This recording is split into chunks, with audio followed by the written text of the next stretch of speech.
Goeie. Wat ben je aan het doen? Ik ben aan het puin ruimen.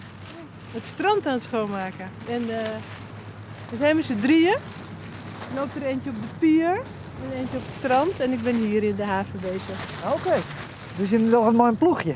Ja, elke woensdag, elke vrijdag gaan we een uur opruimen hier. Waarom? Omdat het prettig is dat er geen plastic in de zee komt. En dat we het er weer uithalen. En als je zo bezig bent, Ja. waar denk je dan aan? Denk aan wat ik vind. Dan vind ik vandaag allemaal dingen met een P. Zoals peuken en plastic en papier.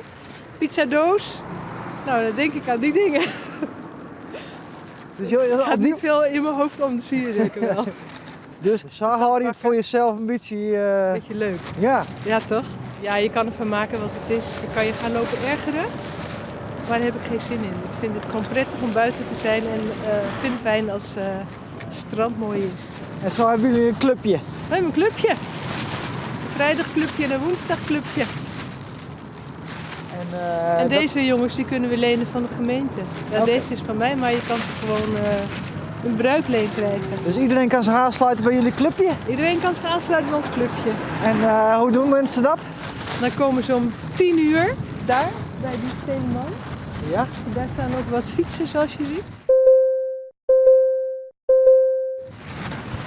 En dan van 10 tot 11 gaan we dan opruimen vrijdag en woensdag.